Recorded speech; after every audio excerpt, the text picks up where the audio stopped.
Good morning, everyone. Considering the activities at our symposium, I have the honor and pleasure to introduce you directly from Italy, University of Bari, Professor Roberto Garappa, sorry, Garrapa. Garappa, Roberto Garappa, one of the biggest names in the field of numerical methods in fractional calculus. I invite everyone to access the professor's page where several routines and codes are available that made several works possible, in which I included the thesis of several of my students. Professor, it's a pleasure to have you here with us, and thank you very much for kindly accepting our invitation. Your presence in his our symposium. Thank you so much. Thank you, Rubens, to you. Thank you to all the organizers for inviting me, for organizing this beautiful symposium. I have not been able to attend all the presentations because I'm in a full week of exams, but I think I can see them in the next days because they are on YouTube. But this is a fantastic event because I can enjoy the presentations in another time. Anyway, I'm honored to be a part of this symposium, and I wanted to thank you a lot, you and all the organizers, for inviting me. It's a very pleasure for me. Thank you. Thank you, Professor. Now we are going to your presentation. Yes, thank you. Maybe some of you could be disappointed because I will not present numerical codes. If someone will have some information, maybe can contact me about codes. But I'm going to present something different with respect to my usual activity on numerical codes. In particular, I will present a new approach for defining operators of fractional order with a variable order, an approach which is based on a Laplace transform. Anyway, at the end of this talk, we also discuss some numerical aspect because as you will see, it is really important to have numerical methods for these operators. So the talk is divided into three main parts. In the first part, I will explain some of the motivations for introducing a variable order fractional operators. Then I will explain the theory underlying these new operators of variable order. I have to be honest that these operators are not actually very new. As I will show, they was introduced in a first way with just preliminary ideas almost 50 years ago in 1972 by Professor Giambattista Scarpi in Italian engineering. But after these ideas were neglected, no one used them. And recently, Professor Mainardi suggested that this idea could have some useful application. And indeed, we find a way to frame these ideas into a very robust theory of generalized fractional operators. And as I was telling before, I will also introduce some numerical aspect. My talk is based on joint work with Andrea Giusti, which is a young, very promising researcher in the Federal Institute of Technology in Zurich, Switzerland, and usually with Professor Mainardi. I'm sure you know very well Professor Mainardi, the author of the previous presentation. And this work has been published recently I think it was in May 2021 in this paper in Communications in Nonlinear Science Numerical Simulation, that if you want to have a more formal introduction, you can have a look at the paper. Yeah, that does. Let's start with some motivations. As you know, fractional calculus is mainly used to describe anomalous phenomena of or strange or anomalous properties of materials, which are characterized by the presence of some memory effect.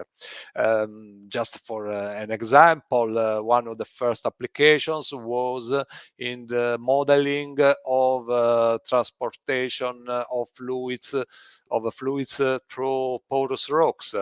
In general, when fluids flows in porous rocks, there are some sediments which obstruct the porous, and as a consequence of the obstruction of the porous, the way in which transportation happens change.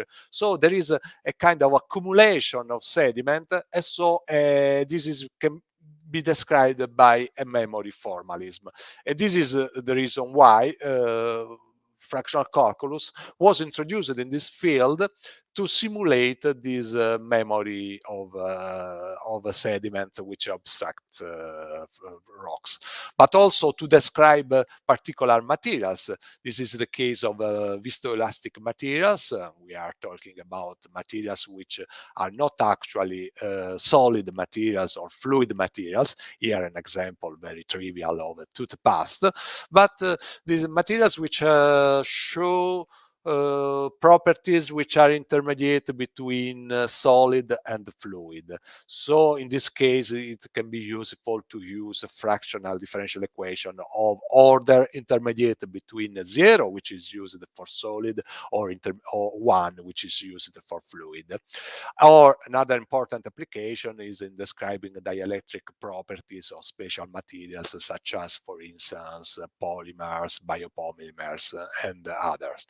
Well, in all these applications, usually fractional calculus of constant order is sufficient. But there are other important applications in which we have to take in account that some features of the materials or all the phenomena may change along the time or along the space. For instance, if we think to model the volcanic lava, which is clearly a viscoelastic material, is not really a fluid, is not really a solid, the properties of the lava change as the temperature changes. And since the order of the fractional differential equation, which should model this system, are related to temperature, we need to take into account the changes in the temperature, so in the order of the fractional differential equation, to model these systems. The same, for instance, for asphalt or concrete, which change its feature when they dry. And very recently, there are also some important applications of variable order operators for describing Newton gravity, and in particular the dynamics of galactic. This is a field which is studied by several authors, among them my colleague Andrea Giusti, which is producing some interesting work from the physical point of view on this subject. Anyway, this is just a very real motivation. I will not discuss about physics of this system, but I will try to introduce mathematical operators in order to model these systems. Well, so let's have a look at some ways in which it's possible to generalize fractional operators of constant order to a variable order. We move from the classical definition. This is just an example, and a classical definition of the Riemann-Liouville derivative. I've just considered here the case in which alpha is between 0 and 1, but it's the same for higher order. And a classical approach, which is very known in literature, to generalize to a variable order is simple to replace the constant order alpha by a function alpha of t, a function which depends on time. This is a very straightforward way of generalizing from constant order to variable order.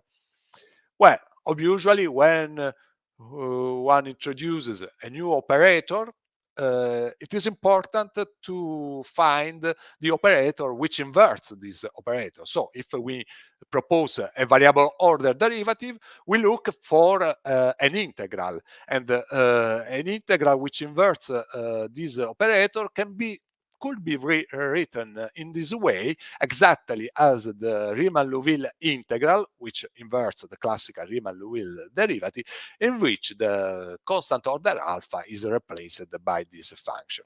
Anyway, we have some problem because this derivative is not invertible for any function alpha t. Indeed, this is a topic which was discussed in 1993 by Samko and Ross in this very famous paper, in which they provided some examples of a function alpha t for which this integral is not the inverse of the derivative. And as you can see, this is a very huge problem because not only for theoretical reasons, but also for numerical computation, it is very important to have an integral which inverts the derivative. But this way of producing variable order operators has some other problems. For instance, not for all function alpha and beta of t, we have an index law of this kind, which allows to perform a composition of integral and evaluate as a unique integral of order alpha t plus beta of t. And maybe the second property is less important, maybe it's just an aesthetical question. We do not have a symmetry of the operators. You know, you can recognize a classical symmetry of integrals and derivative when applied to the power function, but when we move to variable order, this symmetry does not longer holds for any function alpha of t.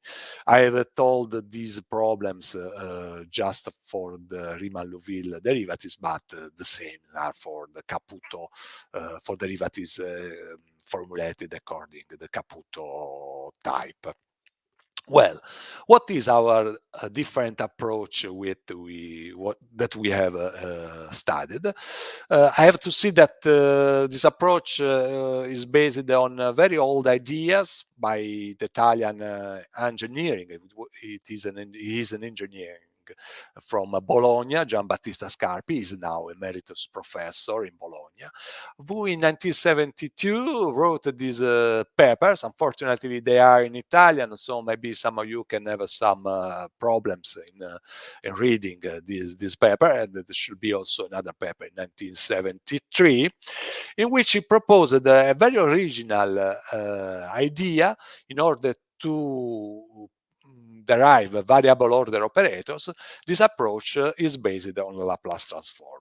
As I told before, this approach has been neglected for basically 50 years, and just now it has been possible to frame these pioneering ideas in a more general, very robust theory of general fractional derivatives and integrals, and theory which was first stated by Kochubey in 2011, and more recently by Yuri Luchko in a series of papers in these the two last years, and especially in this paper, which I suggest the reading, which is very interesting. It's a very interesting work. Well, in this theory, they are produced the conditions in order to have general operators in which the classical power function kernel of Caputo Riemann-Liouville derivative are replaced by any kind of function.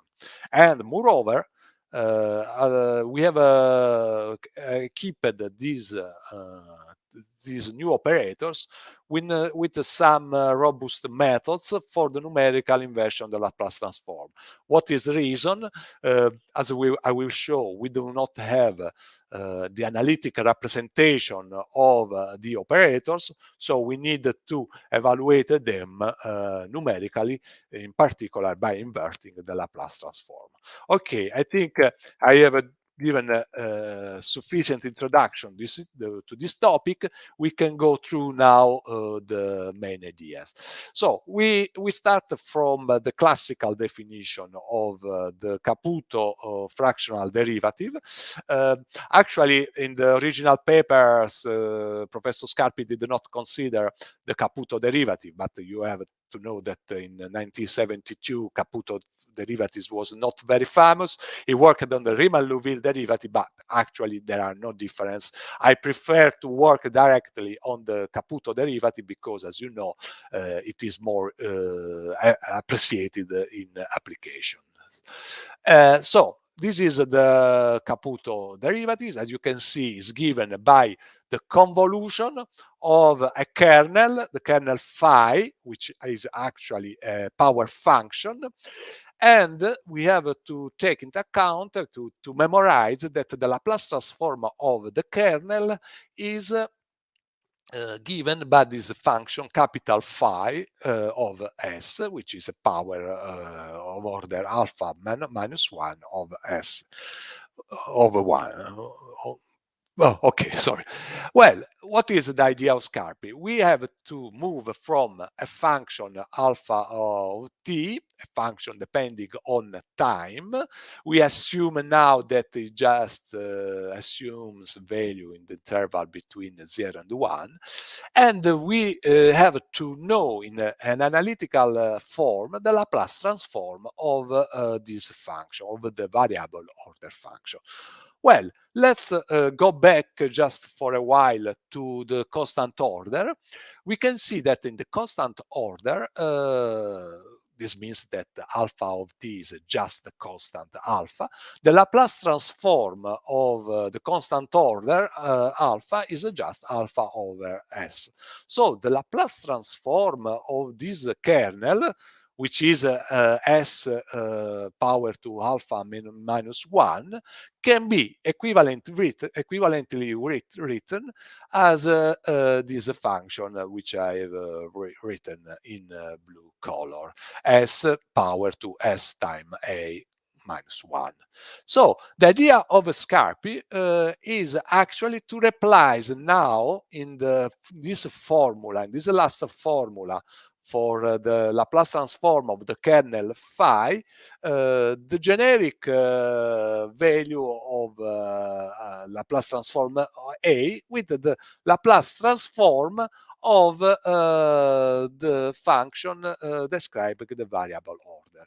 So in this case, we have a new kernel, the blue kernel in this line, in one of the last lines, which is actually given in terms of the Laplace transform of the variable order function, capital A, and we can define a derivative as a convolution of this kernel with the first order derivative of the function f. Obviously, this kernel is not known in an analytical way, but is given as the inverse Laplace transform of the kernel that we have defined just now. Well, so now we have this derivative. We call this as the Scarpi variable order derivative. This is exactly the definition I have provided before. Obviously, we look now for an integral which inverts this derivative. And we look for an integral which can be written in a very similar way to the classical integral of fractional calculus, namely a convolution integral with some kernel psi of alpha, which should be found in some way. Obviously, what we are looking for is an integral which realizes a kind of fundamental theorem of variable fractional calculus. Namely, we are looking for an operator which is the left inverse of the right inverse of the derivative according to the usual rules of calculus. So the problem is how to find this kernel psi over alpha in order to obtain this fundamental theorem of variable order fractional calculus, we have to use the Sonin condition. Sonin condition is a very old tool. It was introduced in 1884. I think that most of you already knows these tools, which is widely used especially in the theory of integral equations. And it was used. It has been used in extensive way by Kochubey and Luchkov for producing their theory of general fractional operators. And also it is very important, especially to establish the properties of new fractional order operators. You know that in the last past, there have been introduced a lots of new operators, especially operators based on non-singular kernels. And then by means of the Sonin condition, it has been proved, for instance, in these two papers, that it is not possible to define a well-posed operator if one uses non-singular kernels. This is just to highlight the importance of the Sonin condition, not just for our purpose, but for a series of purposes in fractional calculus. Well, let's see how we apply the Sonin condition. In particular, what does it mean, the Sonin condition?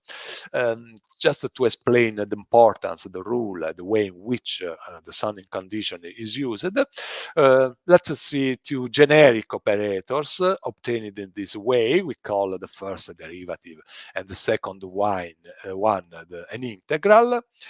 We look for a condition in which these two operators, based on the convolution of two kernels phi and psi, we want that they realize a generalized fundamental theorem of calculus.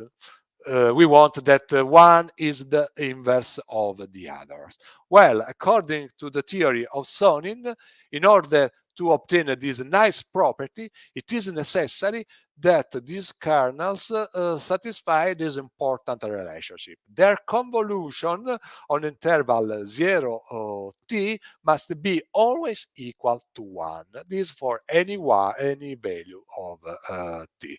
And this is actually the Sonin condition. Unfortunately, it's not very easy to find a kernel psi for a given kernel phi. It's not very easy to solve this integral equation.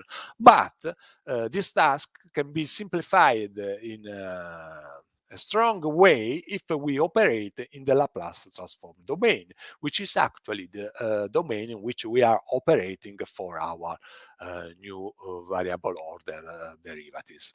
So let's see what happens for the Sonin condition if we move in the Laplace transform domain. We consider again the two generic operators obtained as a convolution of two kernels phi and psi.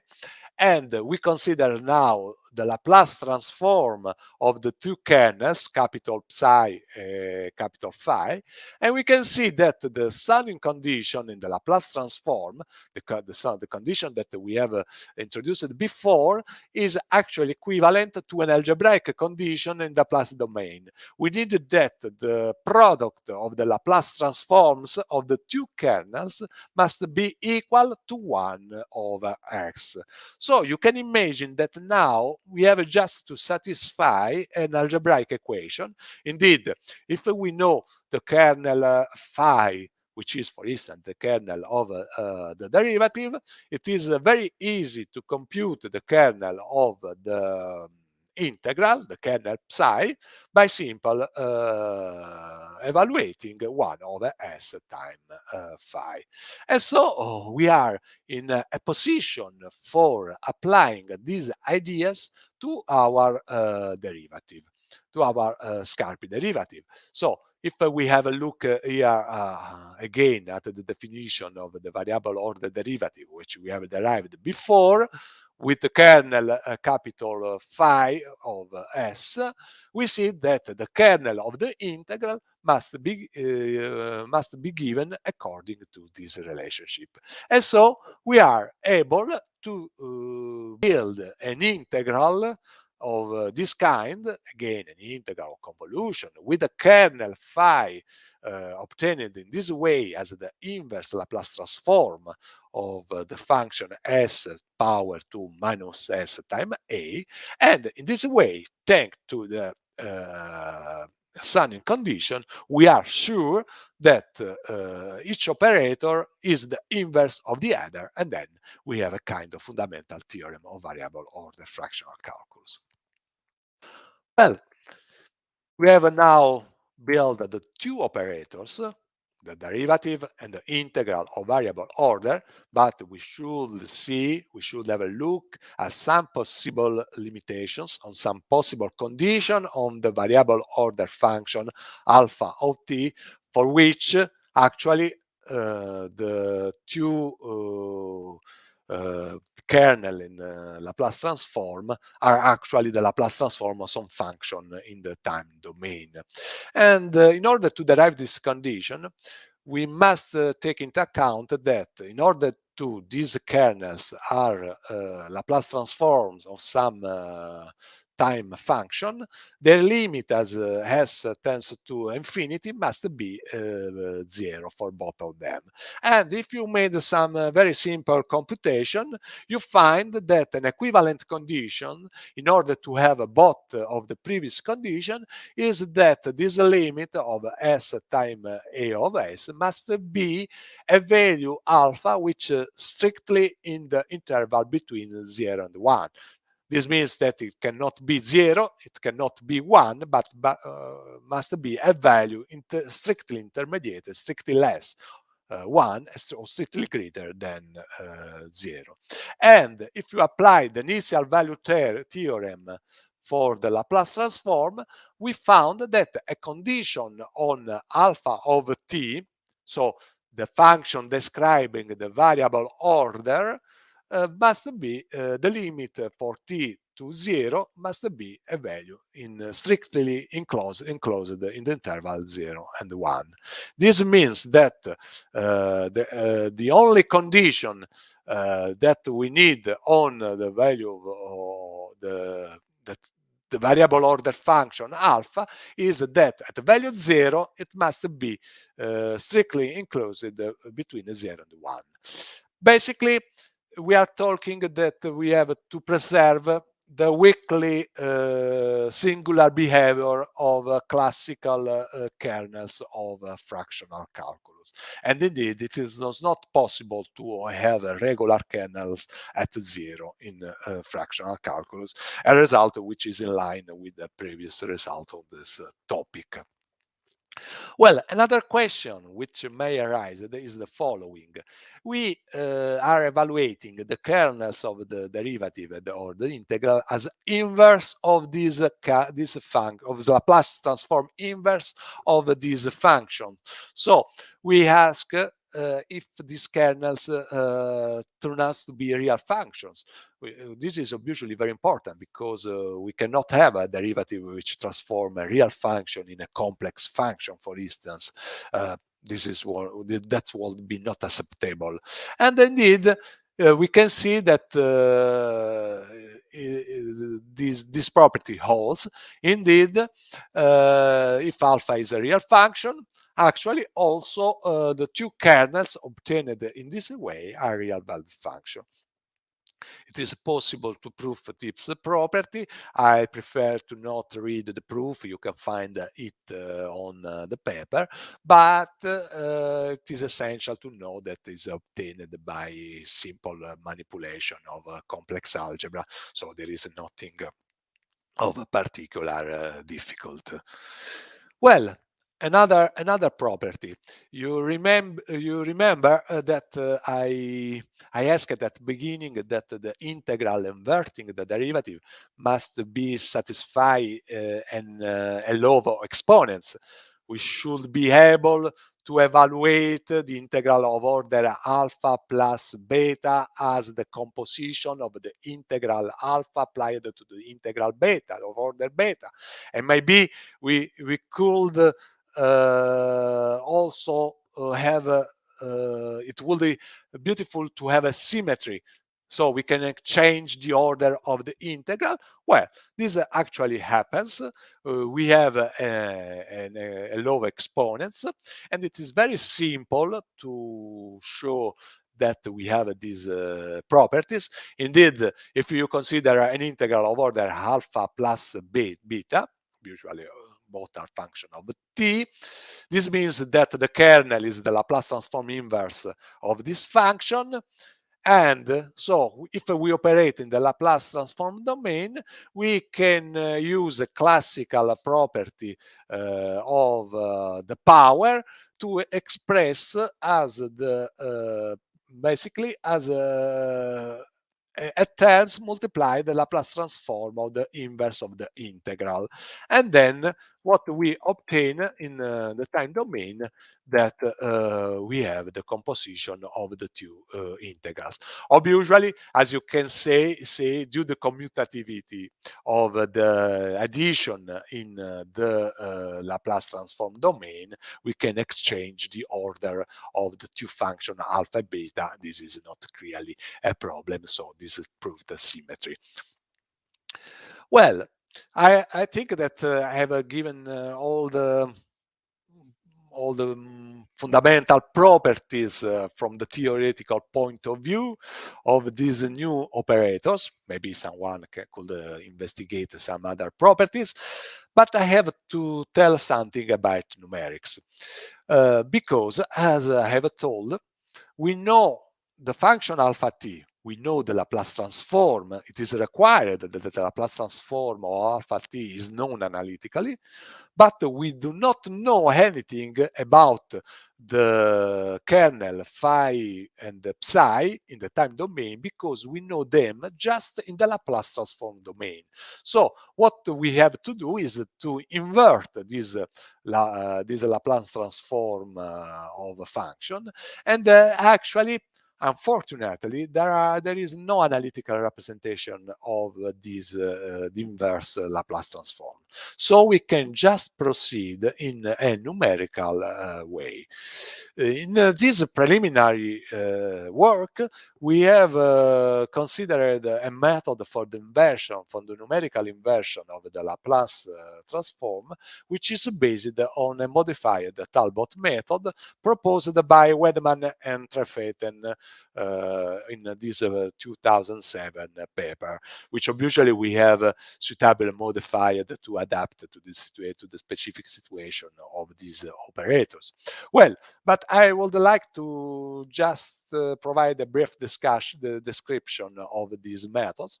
We have to invert this Laplace transform. We start from the formula for the inverse Laplace transform. Here we are considering the kernel of the derivative. The formula is based on integration of the Abramovich contour, which is this line. This is a straight line parallel to the imaginary axis in the complex plane.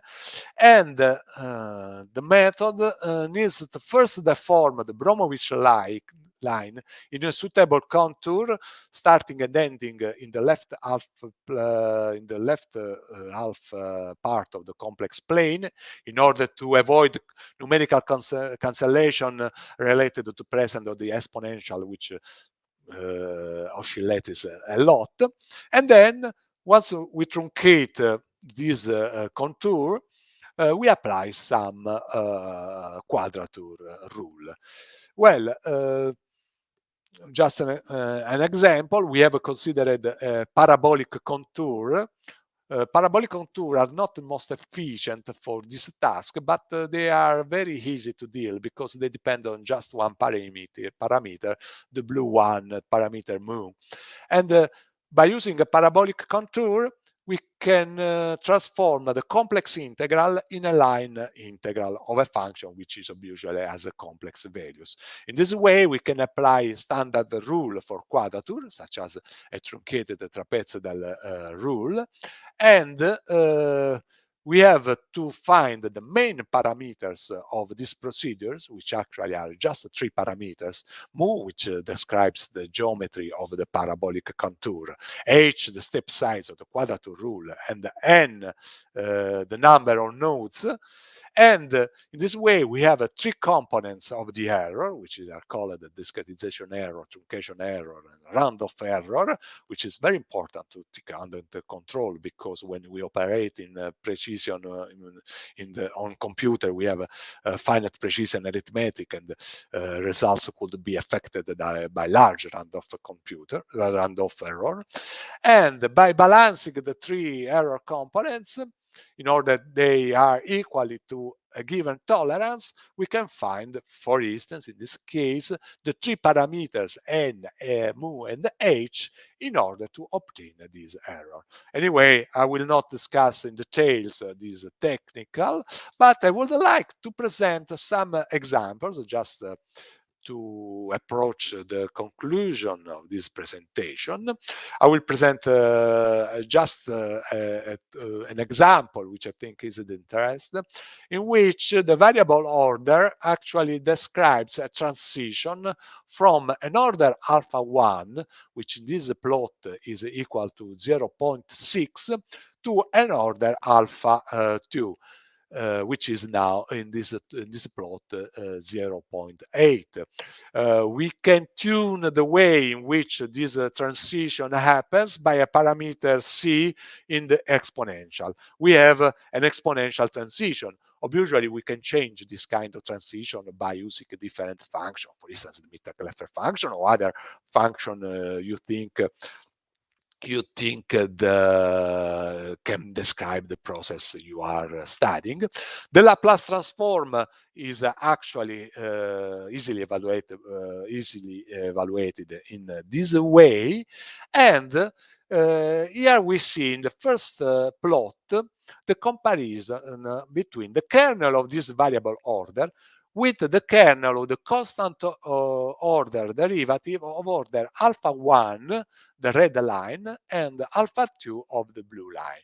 As you can see, the variable order kernel basically fits the constant order alpha 1 in the first part of the interval, close to 0, and the constant order alpha 2 in the second part. Maybe this is better appreciated if we present the plot in a logarithmic scale. We can see a very perfect match of the 2 kernels. The C we can see for the kernel of the integral. Also in this case, we are presenting the comparison between the kernel of the integral of a variable order, the black line, with the 2 kernels of order alpha 1 and order alpha 2, respectively the red line and the blue line. And also in this case, we can see that we match order alpha 1 in the initial phases and order alpha 2 in the final phases. This is important because actually we are showing how these kernels make a transition from alpha 1 to alpha 2. Well, we can, just as a curiosity, present the result of a simulation of a very simple relaxation equation with the same exponential transition from order alpha 1, alpha 2. In this case, we have evaluated the solution directly by applying the Laplace transform, by inverting the Laplace transform. Also, in this case, we present a comparison with respect to the solution of the same equation with the constant order alpha 1 or all constant order alpha 2.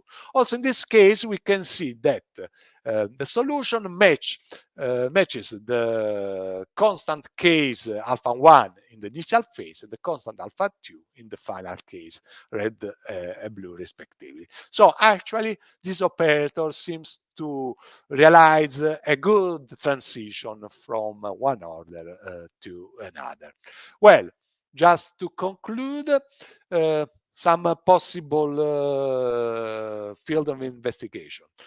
It is possible to extend this approach to higher order transitions. I have discussed the just transition strictly enclosed interval between 0 and 1, but we could move from, for instance, order n-1 to n. We have to change a little the definition. Actually, we have not studied what happens if we want to make a transition for order over all the interval R. Namely, if we want to move from 0.5 to 3.5. This problem must be studied, but anyway, what is really important is what happens with the alpha of 0, which must be strictly enclosed in a non-integer interval. We should better study what happens for operators of fractional order with respect to space. Maybe the same approach could be extended, but we should use the Fourier transform instead of the Laplace transform. And actually, we are working also on numerical methods, and this is my field which I work a lot, and we are working also to provide some codes, maybe based on the Lobis convolution quadra, to solve a general variable order fractional differential equation, to solve a problem of this kind. Just to conclude, I would like to present some references. The first two I've already mentioned are the two original papers by Giambattista Scarpi. I would like to thank Professor Scarpi for giving these ideas, which is very useful, and I'm very grateful to Professor Mainardi for discovering them and to bring them to our attention. I would also like to suggest a very recent paper in which we start to study Laplacian fractional Laplacian variable order, so an extension with respect to space. This paper will apply in the next issue of Fractional Calculus Apply Analysis, and however, they are already available in archive. Again, I suggest the reading of these two papers, by these very beautiful papers by Kuchubey and Luchko on the generalized fractional calculus. We have used a lot the results in this paper.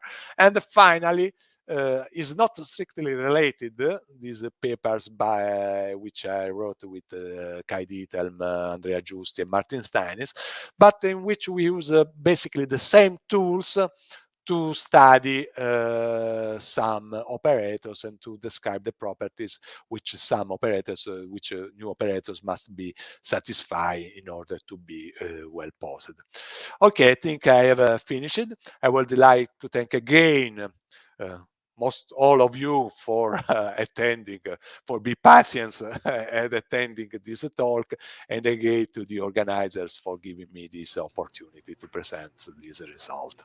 Thank you very much. Thank you, Professor. We have several persons in congratulating you on the presentation. I'll show some of the comments. Oh, thank you. Yes, it's very elegant. This is a good comment. It's a very elegant theory, Scarpi idea. Yes, I agree a lot. Professor Carla Thank you, Pinto. Carla. Thank you very much. Thank you for attending the talk. Oh, I hope you appreciate it. Thank you. And, thank you, Noemi. Thank you. And now we have some questions. The first one from Professor Felix. I would like to invite Carla to read for us. Thank you. So Felix asked you, could you apply the same idea to Hilfer fraction derivative or to Hadamard fractional derivative? I have to be honest, I don't know, but especially in the case of Hilfer theory, which, if I remember well, makes a kind of interpolation between Caputo and the Riemann-Liouville derivative. I think that it could be possible, simply because the Scarpi approach may be applied both to Caputo and the Riemann-Liouville derivatives. So it should be possible to apply the Hilfer statement, in the Hilfer type. But actually, about Hadamard, I'm not sure. Maybe, Felix, I could invite you to study this problem because I have to be honest, I'm not able to give an answer. I'd like to add a question similar to this. What's the main difficulty when you change the derivative that we can face? No, from an approach, are you meaning from an approach of Caputo to an approach to Riemann-Liouville? Yeah. No, there are No. not really real difficulties. They are very, very minimal simple. technical details, because actually we based all this work on the works of Kuchubey and Luchko on general fractional operators, and they handle very well both Caputo-like approach and the Riemann-Liouville approach. So they can be both used without no problem, for Thank sure. you. Thank you. Another comment from Professor José Paulo. Thank you for the very beautiful presentation. Yes, a question. Instead to thank me, we should all thank Professor Scarpi. I don't know if he's attending the talk, but this is can appear very strange that exactly 50 years ago he gave these ideas that are starting to be used just now. But the problem is that at the time, in 1972, they were too early, those ideas. There was no theory, there were no numerical methods, non-efficient methods for dealing. So he had some ideas that the good ideas, but was not possible to use in practice. Now that we have more tools for using them, we are ready to use these ideas. But it was very clever from Professor Scarpi to make these intuitions. Well, somehow this seems to be the same history of fractional calculus that started 300 years ago, and now you're facing the greatest applications. Yes, indeed. Actually, this is another question to which I am not able to answer because I'm not an expert of calculus or variations. And actually, we have not thought to this. But if there is someone interested in this topic, I would like to encourage to work on this approach, but actually I'm not able to answer. Well, another question from Professor Nassif. Can the Adams FLNN methods be extended to variable order FIVP2? Any work in this direction? Yes, sure. Good comment. This is a nice question. Actually, I think that these methods, I think that Nasir is talking about fractional linear multi-step methods by Christian Lubick, are the most suitable methods, I think, this is my opinion usually, for this problem. Why? Because these methods do not use the classical representation of the derivative, but they use the Laplace transform representation of the derivative, which is actually the one we know in an analytical way. So it looks like Christian Lubick in 1986, when he produced this method, it seems that he was thinking to these operators, which surely he didn't know at that time. But also in this case, there was produced 40 years ago some methods which looks like to be effective now. Indeed, I'm working also in this direction. I'm working with Andrea Giusti and also Professor Mainardi with some methods for this, and I would like also to release some codes when it will be ready. I hope during this spring I will upload in my website and the MATLAB director to provide people to some I hope useful tool. Nice. Very nice, Professor. We have another one from Professor José Manteler again. Is it possible to obtain numerical approach to the derivative and integral fractional introduced? Yes, usually that's what we were discussing just before. Maybe they indeed they wrote the question at the same time. They were maybe no one knows of the other question. Yes, actually yes, and actually we can just handle these operators numerically, because analytically we can do basically anything. We need a lot of numerical approach, so maybe this is good for people working in numerical analysis, because there is a lot of things to do.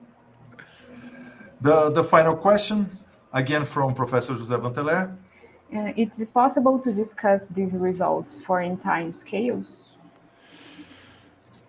Actually, again, I have to be honest. I don't know. I don't know. I'm sorry for not being able to provide an answer. It's not maybe because I will be tempted to give an answer, but it is better to think to everything because before giving an answer. So I prefer to say I don't know, because I'm not sure. Okay, Professor, once again, thank you. Congratulations on your beautiful presentation. Indeed, both the lecture and your quotes. Indeed, you put the dress code in another level for this symposium. No, thank you to you. I have appreciated a lot this participation to this conference. I'm very happy to be here with you, telematically.